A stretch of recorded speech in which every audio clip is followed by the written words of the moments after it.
Vamos para mais um vídeo sobre o artigo do desenho e a arte de virtualização. Na aula passada, a gente falou então como funcionava o Unix, virtualização completa e para virtualização. O artigo 200 então propôs a para-virtualização. O que mais que o artigo fala? Ele fala que para virtualizar a CPU, a gente normalmente tem dois níveis, o nível de kernel e o nível de usuário. Porém, no arquitetura Intel x86, existem 2 bits. Então, na verdade, a gente pode ter 4 modos, onde cada modo pode ter mais poder sobre o outro.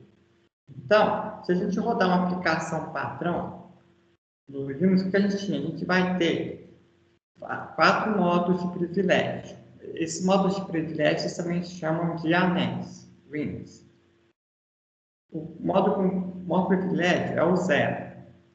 Numa aplicação padrão de 86, o que acontece? A gente tem que o 0 é o sistema operacional. O 1, o 2 não era usado e o 3 é o módulo de usuário para as aplicações. Com virtualização, o que a gente tem?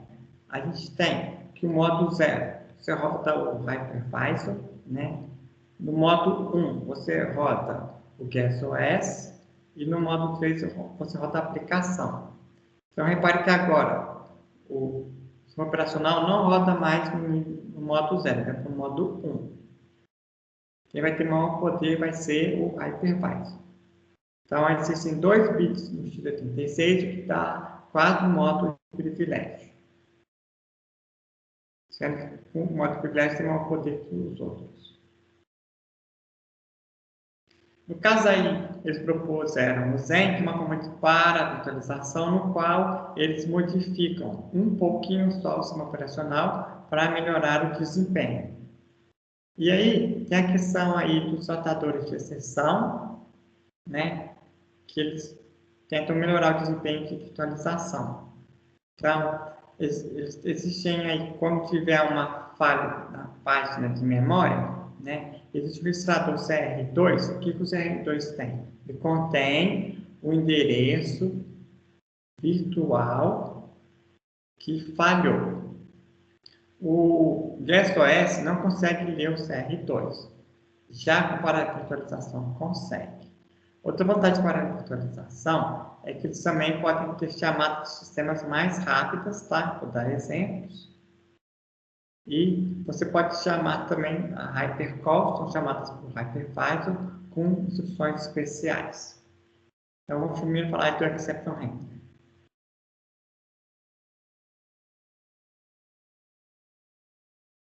Antes de ter virtualização, o que acontecia? O GuessOS, que era só o OS, né, tinha que falar para o hardware qual o endereço que ele ia tratar aquela exceção. Então, você tem um hardware, e aí você ia lá no hardware e falava para ele, ó, se você tiver uma falha de tag, você vai pular para esse endereço tal, que é onde está a minha função que trata dessa exceção. Depois a gente teve virtualização completa. Como é que funciona? Você tem um hardware, agora a gente vai ter o hypervisor, né? E tem o GuessOS. Quem tem que tratar a exceção é o GuessOS, tá? Por quê? Porque o GuessOS é que é a entidade que sabe o que o processo está fazendo. Então, sem virtualização, a GuessOS tinha lá um tratador de exceção no endereço A. E aí ele falava para o hardware e quando tivesse exceção para esse endereço A. Agora que a gente tem virtualização, quem trata da exceção é o hypervisor. Ele é que está mais perto do hardware. Então, quando acontecer a exceção vai para o hypervisor. Então, aí o hypervisor fala que ele trata a exceção no endereço B para o hardware. Então, quando tiver exceção, o hardware vai pular para o endereço B. Só que quem tem que tratar a exceção é o hardware A. Então, o que o hypervisor faz no caso? Ele só, no endereço B, o tratador de função dele, ele vai, o tratador de função dele, o que ele faz? Ele só vai chamar o tratador de exceção do GuessOS. Então, o hardware vai pular para o endereço B e no endereço B vai chamar o tratador de exceção do hypervisor, ele vai chamar o tratador de exceção do QSOS no endereço A. Então ele basicamente pula para cá e depois pula para cá. Pula para o endereço B e depois para o endereço A. Você vê de certa forma ineficiente, né? Mas tem que ser assim porque o QSOS é que tem que tratar a exceção. Como é que funciona então para a virtualização? O Zen permite então a gente ter chamadas de sistemas mais rápidas. Então, como é que funciona? A gente tinha aqui o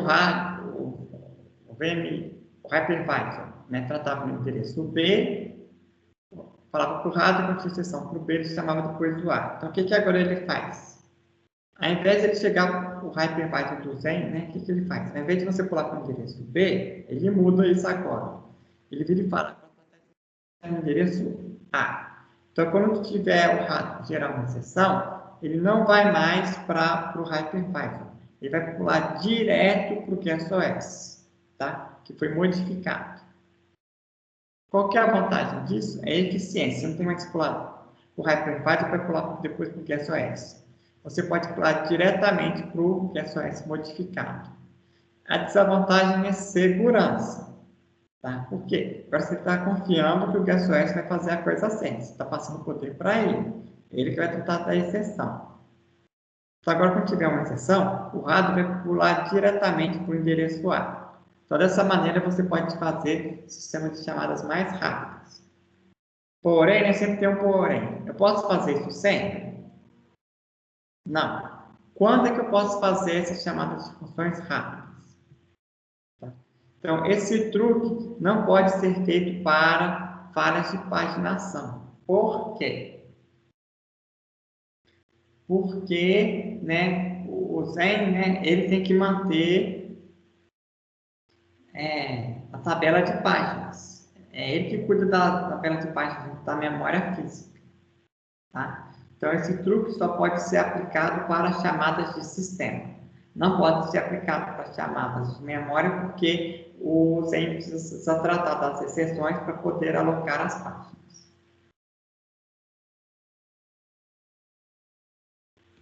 Além disso, o artigo também fala do domínio zero. O que é o domínio zero? O domínio zero aí seria, tipo, por exemplo, o ambiente do usuário do Exocad. Tá? E aí, o domínio, no caso, a gente também vai ter para a parte gerencial, vamos ter domínios com privilégios. E aí, o domínio zero vai servir para setar políticas, escolhas. Eu sugiro que vocês leiam a seção 3, que ele separa políticas de mecanismos, tá? Então, mecanismo é como você pode fazer as coisas e políticas são as escolhas. Então, policy aí é política no sentido de escolha. Como é que você vai escolher? Então, está aqui a figura 1 do artigo que fala que você tem um hardware, né? E aí você vai, no caso aqui, seria o hypervisor. Tá? E aí o domínio zero seria esse plano de controle para quê? Para você setar os parâmetros das máquinas virtuais. Então, tem várias máquinas virtuais e o domínio zero. Ele usa o domínio zero para setar os parâmetros das máquinas virtuais. Outra questão importante é a virtualização de dispositivos, que ele consegue melhorar. Então, vamos lá. Como é que funcionava na virtualização completa? A gente tinha aqui o disco, que ia comunicar com o hypervisor, que ia comunicar com o GuestOS não modificado, que ia ter um processo rodando. Aí suponha agora que o processo precisa ler um arquivo em disco. O que o processo faz? Ele faz uma chamada de sistema, né? Passa o nome do arquivo, o offset, né? Aonde e o comprimento. Ele passa lá. O que isso vai acontecer? O QSOS, né? Vai mapear isso para quê? Uma chamada que vai passar qual que é o número do bloco, de acordo com o sistema de arquivo, tá? E ele vai reescrever esses comandos em registradores para depois o hypervisor passar para o hardware. O que acontece na virtualização? o Hypervisor vai passar esse comando para o disco. Quando o disco acabar de ler, o disco vai gerar uma interrupção falando: ei, acorda aí, eu já acabei de ler. Aí o Hypervisor, o que ele vai fazer? Ele vai transferir esses dados para a memória, né, do GuessOS. E aí ele vai acordar o GuessOS. GuessOS, está aqui seus dados. Aí o GuessOS vai fazer o quê? Ele vai copiar os dados para ser a segunda cópia para o buffer, né, da aplicação. E aí o que o GuessOS faz? Ele acorda o processo para poder ler os dados. Então repare que houve duas cópias do Hypervisor, o GuessOS, e o GuessOS copiou ali para a aplicação. Duas cópias. Como é que funciona com paravirtualização? Com o Zen. Você tem o disco, né? E aí, quando o processo pedir um arquivo com offset de comprimento, o GuessOS modificado vai passar por Hypervisor e vai pedir para o disco, né? Só que no caso aqui do Zen, ele criou um buffer, tá? Que contém um ponteiro para a memória do sistema operacional. Chamou de ring buffer, tá? Um buffer circular. O disco, quando ele receber o pedido, ele vai buscar os dados. Quando ele acabar de buscar os dados, vai gerar uma interrupção no Hypervisor. O Hypervisor então vai mandar ler o disco e usando DMA, que é Direct Memory Access, acesso direto à memória, ele vai copiar então do disco para o buffer, usando a DMA. Não precisa usar o processador. Tá? O sistema operacional depois vai pegar, né, esse buffer circular e vai falar lá então, para ler os dados do DNA e jogar para o buffer.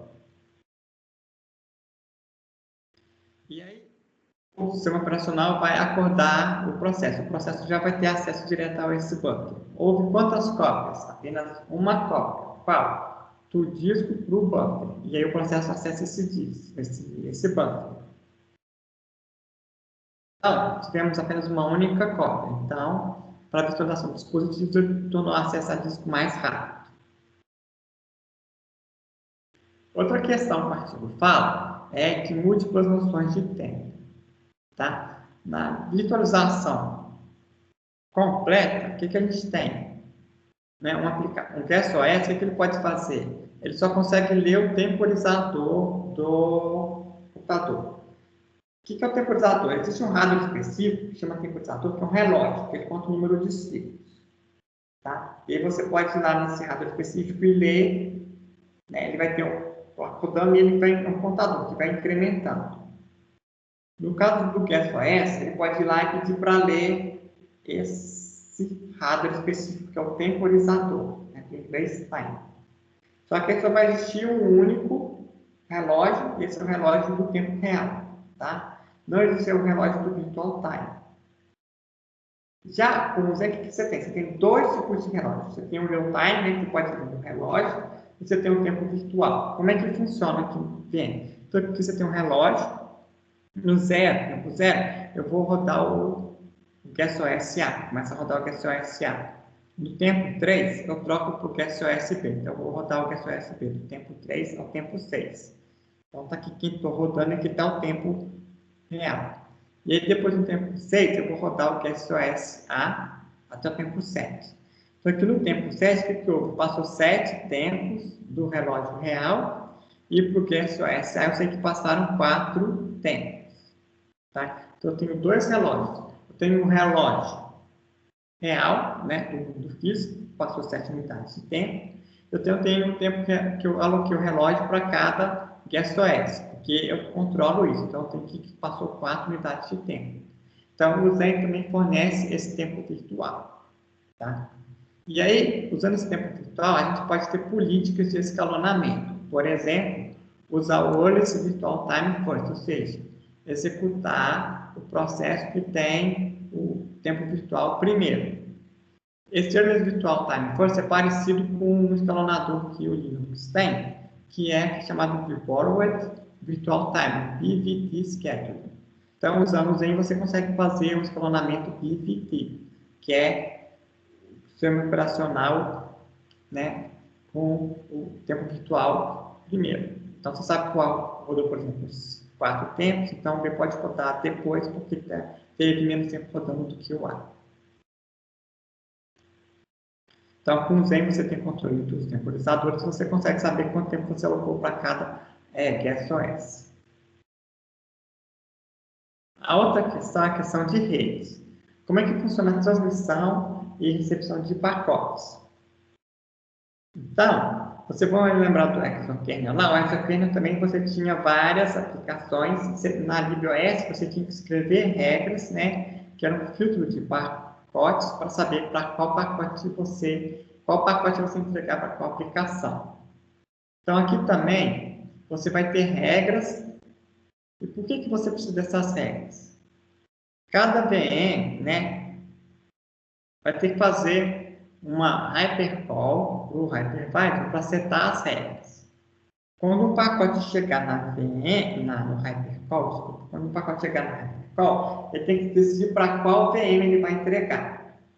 E aí, então, o que ele vai fazer? Vai rodar um filtro de pacotes para determinar qual VM que ele entrega aquele pacote. Então, cada VM tem um conjunto de regras, e se passar naquele conjunto de regras, o hypervisor entrega aquele pacote. Quando vocês criam uma máquina virtual, tem lá a parte de gerência de redes. Você pode escolher qual tipo de interface você tem. Você pode ter host only, que é só para o processador, você pode ter bridge. Então, quando você tem uma própria parte de redes lá, de dispositivo de redes, você configura sua máquina virtual, e é lá que você está setando, né, as regras para o hypervisor poder depois executar e saber que aquele pacote, quando chegar no hypervisor, para qual VM ele vai jogar. Tá? Então, isso é parecido com o ExoKernel. Então, você tem filtro de pacote para, né, mapear dado pacote para qual VM que vai. Além disso, também tem um conceito importante que é o conceito de Zero Copy Reset, ou seja, recepção de cópia zero. O conceito de cópia zero é você não copiar nada, porque copiar é custoso. Você já passa o pacote direto da placa de redes para a região de memória que vai estar o processo que vai tratar aquilo. Dessa maneira, você não precisa fazer cópias, tá? Então, você torna ele mais eficiente. Então, no caso aí, ele possui o que a gente chama de anéis descritores, né, link descriptor, que são anéis que é um buffer circular, no qual o pacote vai direto da placa de rede para essa região, para o processo poder acessar e não ter cópia. Tá? Então, a própria placa de rede pode escrever nessa área e o processo ver dessa área. Depois, o artigo vem com a parte de avaliação, né? Então, é importante vocês também verem como é que foi avaliado o Zen. O artigo fala que eles não puderam comparar com o EM Server, tá? Por causa de agreement, né? Licença, né? Que eles tiveram para poder usar o server. Então, eles não puderam comparar com o EM Server. Então, eles tiveram que comparar com quem? Eles compararam com uma workstation da VMware, compararam com o Linux e compararam com o Linux no espaço de usuário, que é chamado de UML, User Mode Linux. Esse Linux roda todo no espaço de usuário. Então, os dois para fazer comparação. Então, quando vocês forem fazer um artigo, é muito importante vocês compararem o que vocês estão propondo com o estado da arte. Então, eles tentaram comparar com o estado da arte, o EM Server, mas não podiam por problemas de licença. Então, eles tentaram comparar então, com o Linux no espaço de usuário, ML, com o próprio Linux e com uma estação de trabalho da VMware. Tá? Então, repetindo, é sempre importante comparar o que eles propõem com o estado da arte. Esse é um dos erros principais que a gente tem em trabalho com os alunos. Quais métricas eles escolheram? Escolheram 2 métricas, velocidade, né, e o tempo para completar as tarefas. Então, vocês podem olhar aí na figura 3, que eles rodam benchmarks para fazer isso. Podem olhar na figura 3. E também usaram métrica para comparar qual é o custo adicional do Zen. No caso, Fizemos dois tipos de benchmark. Que benchmark? Benchmark é um programa default que o pessoal utiliza, que acha importante, para fazer comparação. Então, benchmark é um programa e você usa para comparação. Fizemos dois tipos de benchmark. Macro benchmark, você está avaliando o sistema como um todo. E você está avaliando aspectos específicos do seu sistema para poder fazer uma avaliação do ponto que cada parte do sistema melhora. No benchmark, o que eles avaliaram? Eles avaliaram o uso da CPU, o sistema de arquivo, a parte de rede, a parte de processos e máquinas virtuais. Então, dê uma olhada depois lá no sistema dele. Eles mostram que ele melhora comparado com Linux até 20 vezes. Na parte de micro benchmark, ele mostra quais otimizações que foram cruciais para a melhora do sistema. Então, ele mostra que utilizar BET, para chamada de hypercore, então em rajadas, chamar hypercore em rajadas, agrupar e chamar tudo junto, melhora o desempenho, e a questão do zero copy, ou seja, cópia zero de pacotes, também melhora o sistema. Porém, o Zen tem que pagar um custo adicional. Aí eu pergunto para vocês, aonde que o Zen paga esse custo adicional? Então, dê uma olhada no artigo.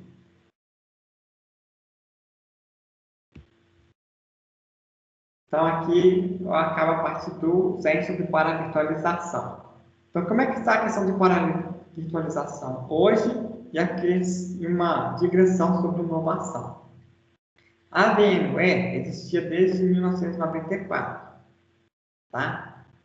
O Zen propõe modificações no sistema operacional. Tá? Mas nem todo mundo quer modificar o sistema operacional. Qual que é a vantagem de modificar o sistema operacional? É que se tem melhora de desempenho. Aí o pessoal do Zen criou uma empresa, tá? Para fazer isso.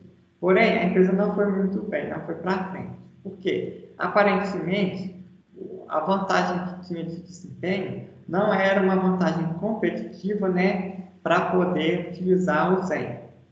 Por quê? O pessoal prefere utilizar o sistema operacional sem modificar. E, além disso, a VMware já tinha o controle do mercado por um tempo.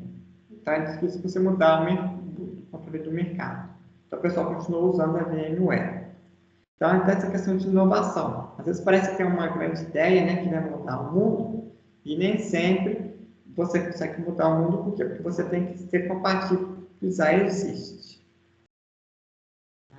Mas está aí o conceito de paravirtualização ficou, E vocês estão vendo aí a história aí até hoje.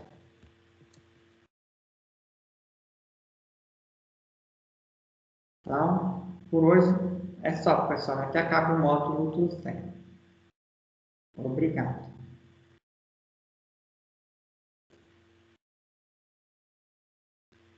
E lembrem de dar o joinha aí, tá?